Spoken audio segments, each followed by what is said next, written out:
sûr, puisque si on a, on va dire, l'information à temps, et puis qu'on arrive à l'analyser intelligemment, en se disant, je pense que ça va avoir tel et tel effet sur les prix de l'électricité, on peut essayer d'attendre que les prix soient bas pour en acheter.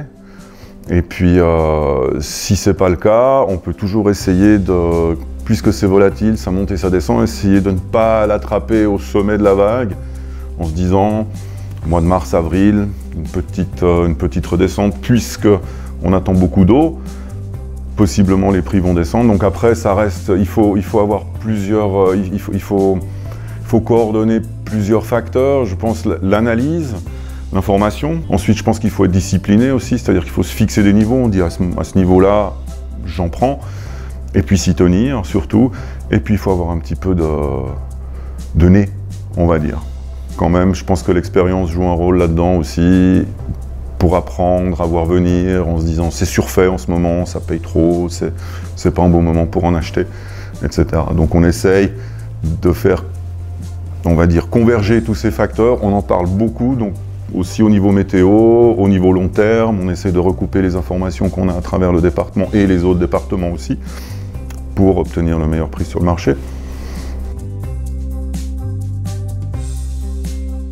Alors une grande entreprise déjà présente sur le marché, qui a des gros besoins en électricité, souvent ils ont aussi déjà des professionnels qui font ça. Ils vont peut-être pas s'occuper eux-mêmes de la gestion d'un portefeuille en énergie, mais ils vont avoir une bonne idée d'à quel moment acheter, à quel moment plutôt ne rien faire. S'ils ont des besoins en trésorerie aussi, qui leur dit que moi je veux savoir jusqu'en 2022, où je vais aller au niveau facture électricité, ils peuvent déjà se couvrir jusqu'en 2022 s'ils ont envie. Par contre, s'ils ne sont pas très sûrs, l'avenir est un peu incertain, etc., peut-être faire du court terme, acheter juste les 3 prochains mois ou les 6 prochains mois pour couvrir juste à ce niveau-là. Donc ces gens, ces professionnels dans ces grandes entreprises font les mêmes analyses que moi, que nous, un peu de choses près, avec d'autres facteurs, parce qu'ils connaîtront exactement leurs besoins, à quel moment ils auront les vacances, à quel moment ils auront peut-être des commandes qui vont arriver, des besoins de production plus importants, et à partir de là, ils peuvent se couvrir aussi. Donc cette analyse est aussi à faire pour les entreprises, pour obtenir le meilleur prix sur le marché, puisqu'à la fin, c'est ça qui compte.